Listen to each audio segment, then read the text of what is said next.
Hi കൂട്ടുകാരെ, പുതിയൊരു വീഡിയോയിലേക്ക് എല്ലാവർക്കും സ്വാഗതം.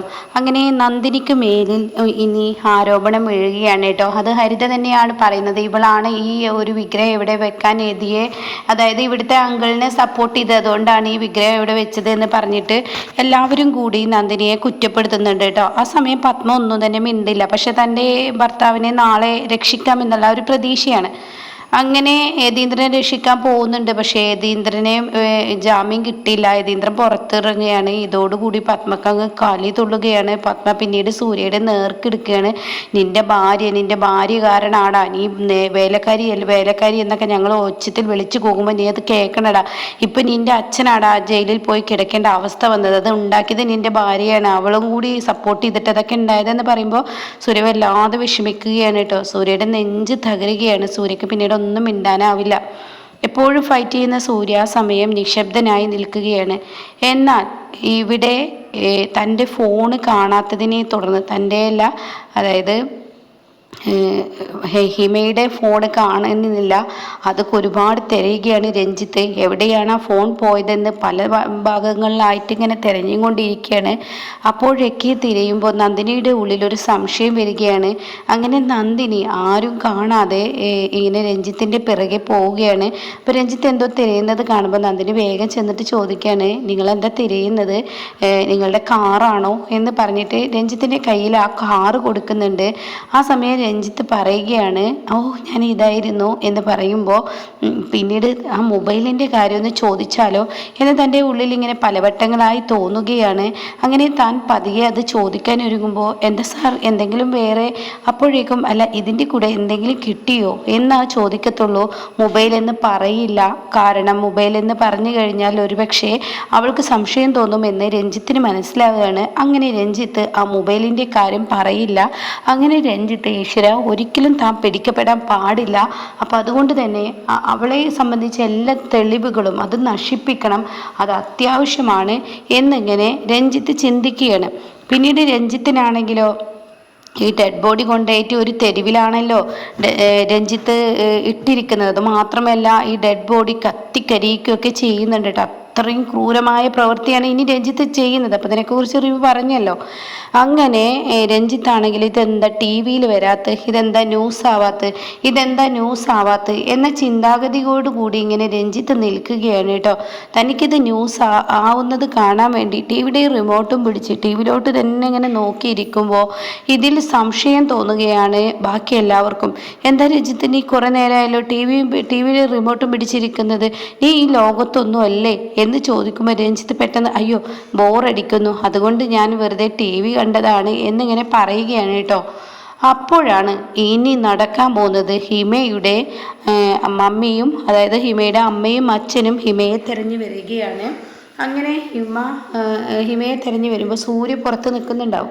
സൂര്യ നിൽക്കുന്നതിന് കാരണം പത്മ ദേഷ്യപ്പെട്ടതാണ് കേട്ടോ. കാരണം പത്മ യതീന്ദ്രന് ജാമ്യം കിട്ടില്ലെന്ന് കണ്ടതിനോടുകൂടി പത്മയുടെ സ്വഭാവം മാറുകയാണ്. ഇന്നലെ ഹരിത പറഞ്ഞ അതേ വാക്ക് തന്നെ, അതായത് നിന്റെ ഭാര്യ കാരണാടാ എൻ്റെ ഭർത്താവ് ഇന്ന് ജയിലിലായത് എന്ന് പറഞ്ഞ വാക്ക് കേട്ടോ. അപ്പോൾ ഇത് മുൻകൂട്ടി അറിയാവുന്നത് കൊണ്ട് തന്നെ യതീന്ദ്രൻ ആ കോടതി പറമ്പിൽ വെച്ച് പറയുന്നുണ്ട്, ഇനി എല്ലാവരും കൂടി നന്ദിനിയെ കൊത്തിത്തുന്നും, അതുകൊണ്ട് നീ നല്ല നന്ദിനിയെ സംരക്ഷിക്കണം എന്ന് സൂര്യയോട് യതീന്ദ്രൻ അവിടെ വെച്ച് പറയുന്നുണ്ട് കേട്ടോ. അങ്ങനെ സൂര്യ സിഗരറ്റ് വലിച്ചും കൊണ്ടിരിക്കുകയാണ്. സൂര്യ വലിച്ചതിന് മുകളിലൂടെ ഇങ്ങനെ വലിക്കുകയാണ്. ആ സമയമാണ് ഹിമയുടെ അച്ഛനും അമ്മയും കരഞ്ഞുകൊണ്ട് അങ്ങോട്ടേക്ക് വരുന്നത്. അതെ, ഇത് സൂര്യമോനല്ലേ? അതെ, സൂര്യയാണ്. അതെ, ഞങ്ങൾ ഹിമയുടെ അച്ഛനും അമ്മയാണ്. അയ്യോ എൻ്റെ ഡാഡി, നിന്നെ പല ഭാഗങ്ങളിലായി ഞങ്ങൾ വെച്ച് കണ്ടിട്ടുണ്ടല്ലോ മോനെ, നീ ഞങ്ങളെ മറന്നോ? അയ്യോ, ഞാൻ മൊത്തത്തിൽ ഒരു ടെൻഷനായിരുന്നു. ആ സമയം ഹിമയുടെ അച്ഛനും അമ്മയാണെന്ന് മറന്നുപോയി. വരൂ അങ്കിൾ, അകത്തോട്ട് കയറി വാ എന്ന് പറയാണ്. അപ്പോഴും സൂര്യക്ക് ഹിമ മരിച്ചു എന്നുള്ളത് അറിഞ്ഞിട്ടുണ്ടാവില്ല കേട്ടോ. അങ്ങനെ കയറി വരികയാണ്. കയറി വന്ന പാടെ അതെ, ഞങ്ങളുടെ ഹിമമോൾ ഇതുവരെ എത്തിയിട്ടില്ല, അവൾക്ക് എന്ത് സംഭവിച്ചു എന്നറിയില്ല. ഇന്നലെ വേദയ്ക്ക് എന്തോ ബ്യൂട്ടി പ്രൊഡക്റ്റ് വാങ്ങണമെന്ന് പറഞ്ഞിട്ട് അവൾ വീട്ടിൽ നിന്ന് ഇറങ്ങിയതാണ്. ഇന്നലെ രാത്രി പോലും അവൾ ഞങ്ങൾക്ക് വിളിച്ചു, ഇവിടെ ഉണ്ടെന്ന് പറഞ്ഞു. ഇന്നലെ എൻ്റെ കുഞ്ഞിന് എന്താ സംഭവിച്ചതെന്ന് അറിയില്ല, ഒത്തിരി ഫ്രണ്ട്സിൻ്റെ അടുത്ത് പോയി നോക്കി, അവരൊന്നും പറയുന്നത് ഞങ്ങൾ കണ്ടിട്ടില്ല, ഞങ്ങൾക്ക് വിളിച്ചിട്ടില്ല. എന്നാൽ അവളുടെ ഫോണിലോട്ട് വിളിച്ചാൽ കിട്ടുന്നില്ല. എന്തവൾക്ക് സംഭവിച്ചു എന്ന് അറിയില്ല. ഒന്ന് എൻ്റെ മോൾ എവിടെയെന്ന് ചോദിക്കുമോ വേദയോട് എന്ന് പറയണേ. അപ്പോഴേക്കും വേദ വേദ എന്ന് പറഞ്ഞ് സൂര്യ വിളിച്ചു വരുത്തുകയാണ് കേട്ടോ. അങ്ങനെ വേദ ഇറങ്ങി വരികയാണ്. അത് ഇവർ തമ്മിൽ സംസാരിക്കുമ്പോഴും ഈ പറയുന്ന ഹിമയുടെ അച്ഛനും അമ്മയൊക്കെ കയറ്റി കൊണ്ടുവരുമ്പോഴും അവരെ സോഫയിലോട്ട് ഇരിക്കുമ്പോഴും ഇവിടെ രഞ്ജിത്ത് ഒരു സൈഡിൽ ഇരിക്കുന്നുണ്ടാവും കേട്ടോ. പക്ഷെ രഞ്ജിത്തിൻ്റെ കണ്ണ് ടി വിയിലോട്ടായിരിക്കും. ഇവരെ മൈൻഡ് ചെയ്യാനോ സൂര്യ വന്ന് ശ്രദ്ധിക്കാനോ ഒന്നും രഞ്ജിത്ത് നിൽക്കില്ല കേട്ടോ. അങ്ങനെ വേദയെ വിളിക്കുമ്പോഴാണ് രഞ്ജിത്ത് നോക്കുന്നത്.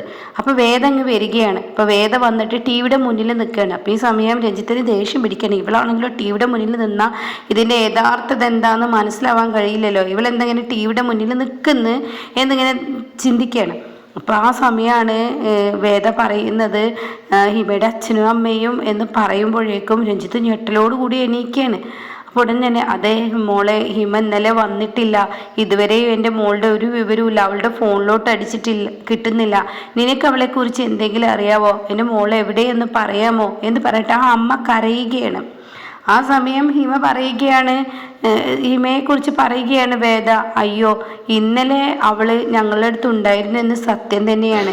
ഇന്നലെ അവൾ എനിക്ക് ബ്യൂട്ടി പ്രൊഡക്റ്റ് വാങ്ങി തന്നു, എന്നെ അത്യാവശ്യം മേക്കപ്പ് ചെയ്തു, അതിനുശേഷം എൻ്റെ ഡ്രസ്സ് ചേഞ്ച് ചെയ്യാൻ എനിക്ക് സഹായത്തിന് അവൾ നിന്നു, എല്ലാം ചെയ്തു തന്നു. പക്ഷേ അതിനുശേഷം ഇങ്ങനെ മണ്ഡപത്തിൻ്റെ ഉള്ളിൽ വെച്ച് അവളുടെ മേത്ത് കുങ്കുമം പോയത് കൊണ്ട് തന്നെ അവളുടെ ഡ്രസ്സ് മാറാനും അവളോട് ഞാൻ എൻ്റെ ഷെൽഫിലിരിക്കുന്ന ഡ്രസ്സ് എടുത്തിടാനും ഞാനാണ് പറഞ്ഞത്. അവൾ പിന്നെ ആ ഡ്രസ്സ് ഇടാൻ വേണ്ടി എൻ്റെ റൂമിലോട്ട് പോയി. പക്ഷേ പിന്നീട് എൻ്റെ മോൾക്ക് എന്ത് സംഭവിച്ചു ഒന്ന് പറയുമോ വേദ? എനിക്ക് വേണ്ടിയല്ലേ എൻ്റെ കുഞ്ഞു വന്നത്, അവൾക്ക് എന്താ സംഭവിച്ചത്? ഇനി ആരെങ്കിലും എൻ്റെ പൊന്നുമോളെ എന്തെങ്കിലും ചെയ്താവോ? അപ്പോഴേക്കും സൂര്യ പറയണേ, എന്തൊക്കെയാണ് എൻ്റെ അങ്കിൾ ആൻറ്റി പറയുന്നത്? എന്തവൾക്ക് സംഭവിക്കാൻ? അവൾ വീട്ടിലെത്തിയിട്ടുണ്ടാവും എന്ന ധാരണയിലാണ്. അപ്പോഴേക്കും ഹിമയുടെ അച്ഛൻ ചോദിക്കുകയാണ്, അല്ല ഡ്രസ്സ് മാറ്റി അവൾ പിന്നെ നിങ്ങളുടെ അരികിലോട്ട് എത്തിയോ? അയ്യോ എത്തിയില്ല. എന്നിട്ട് എൻ്റെ കുഞ്ഞിനെ കുറിച്ച് നിങ്ങളെന്താ അന്വേഷിക്കാതിരുന്നത്? അത് കേട്ട ഉടൻ തന്നെ ഈ വേദ പറയുകയാണ്, അതിന് ഇവിടുത്തെ മാനസികാവസ്ഥ അതിലും അപ്പുറമായിരുന്നു. ഹിമ ഡ്രസ്സ് മാറാൻ പോയതിന് ശേഷം ഇവിടെ പോലീസ് വരികയും ഞങ്ങളുടെ അച്ഛനെ അറസ്റ്റ് ചെയ്യുകയൊക്കെ ചെയ്തു. അതിൽ പിന്നെ ഹിമയുടെ കാര്യം എല്ലാവരും വിട്ടുപോയി. പക്ഷേ ഹിമ അവിടെ നിന്ന് പോയിട്ടുണ്ടാവുന്ന ഞങ്ങൾ കരുതിയതെന്ന് പറയാനേട്ടോ. ആ സമയം പെട്ടെന്ന് രഞ്ജിത്ത് ഇതിപ്പോൾ ഇവിടെ വെച്ചിട്ട് നിർത്തണമല്ലോ ഈ സംഭാഷണം, കാരണം ഇതിൻ്റെ പിന്നാലെ കൂടുതൽ പോയി കഴിഞ്ഞാൽ താൻ എന്തായാലും ജയിലിൽ അടക്കപ്പെടും. അപ്പോൾ അതിനെന്തെങ്കിലും ഒരു വഴി ചെയ്യണം.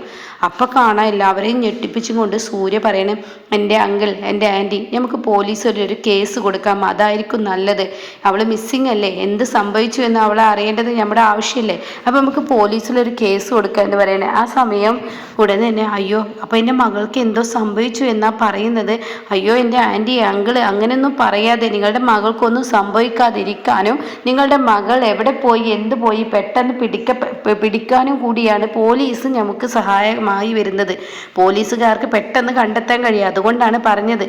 അപ്പോൾ കാണാട്ടോ പെട്ടെന്ന് ടി വിയിൽ ഇങ്ങനെ ഒരു ന്യൂസ് ഇങ്ങനെ കാണിക്കുന്നത്, അതായത് കുപ്പത്തൊട്ടിയിൽ ഇങ്ങനെ ഒരു ഡെഡ് ബോഡി ഇങ്ങനെ നിന്ന് കത്തുന്ന അതിൻ്റെ സൈഡ് കാണിക്കുന്നുണ്ട്. പകുതിയെ കത്തുന്നുള്ളൂ, പകുതി കത്തിയിട്ടുണ്ടാവില്ല, അങ്ങനെ കാണിക്കുന്നു കേട്ടോ. ആ സമയം ഇതിങ്ങനെ വിജയുടെ കണ്ണിലിങ്ങനെ പെടുകയാണ്. അപ്പോഴേക്കും ഇങ്ങനെ വേദ കരയുന്നുണ്ട്, അയ്യോ എൻ്റെ ഹിമയ്ക്ക് പിന്നെ എന്ത് പറ്റി, എൻ്റെ ഹിമയെക്കുറിച്ച് ഞാൻ തിരക്കിയില്ലല്ലോ എന്ന് പറഞ്ഞ് വേദ ഇങ്ങനെ നിന്ന് പൊട്ടിക്കരയുകയാണ് കേട്ടോ.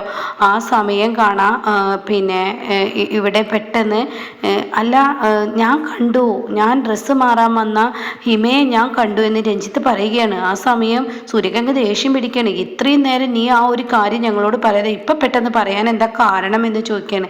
അത് കേട്ടോടെ തന്നെ എൻ്റെ അങ്കിൾ ആൻറ്റി, ഇത് ഇത്ര വിഷയമാക്കാനില്ലല്ലോ സൂര്യ, അതുകൊണ്ടാണ് ഞാൻ പറയാതിരുന്നത്. ഇപ്പം അങ്കിളും ആൻറ്റിയും വന്നപ്പോൾ ഹിമ ആ റൂമിലോട്ട് ഡ്രസ്സ് മാറാൻ വന്നു. ഡ്രസ്സ് മാറിയതിന് ശേഷം അവൾക്കൊരു ഫോൺ വരുന്നുണ്ടായിരുന്നു. ആ ഫോണിൽ അവൾ ദേഷ്യത്തോടു കൂടി അവിടെ നിന്ന് ഇറങ്ങി പോകുന്ന ഒരു സീന് ഞാൻ കണ്ടു എന്ന് പറയുന്നത് കേട്ടോ.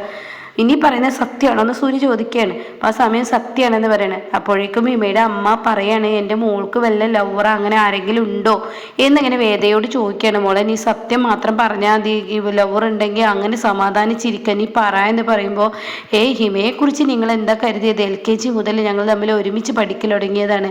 ഹിമ അങ്ങനെ ഒരു വൃത്തികെട്ടവളല്ല, ഹിമ നല്ലൊരു കുട്ടിയാണ്. പ്രണയം എല്ലാവർക്കും ഉണ്ടാകും, പക്ഷെ ഹിമക്ക് അങ്ങനെ ലവർ ഇവർ എന്നൊക്കെ പറഞ്ഞ് അവൾക്ക് പ്രണയിക്കുന്നതൊന്നും അവൾക്ക് ഇഷ്ടമല്ല. അവൾ നിങ്ങൾക്ക് വേണ്ടി ജീവിച്ച ഒരാളാണെന്നൊക്കെ പറയണം കേട്ടോ. അപ്പം കാണാം എല്ലാവരെയും ഞെട്ടിക്കും കൊണ്ട് വിജയ് പറയണേ, ദേ ആ ഡെഡ് ബോഡി അതാ കത്തുന്നു, അത് നമ്മുടെ ഹിമയെ പോലെ ഇല്ലേ എന്നങ്ങ് വിജയ് പറയുമ്പോൾ എല്ലാവരും ആ TV-ലോട്ട് അങ്ങ് നോക്കുകയാണ്. അപ്പോൾ TV-യുടെ ആ ന്യൂസ് എല്ലാവരും സ്റ്റെക്കായി നിന്ന് കേൾക്കുകയാണ്.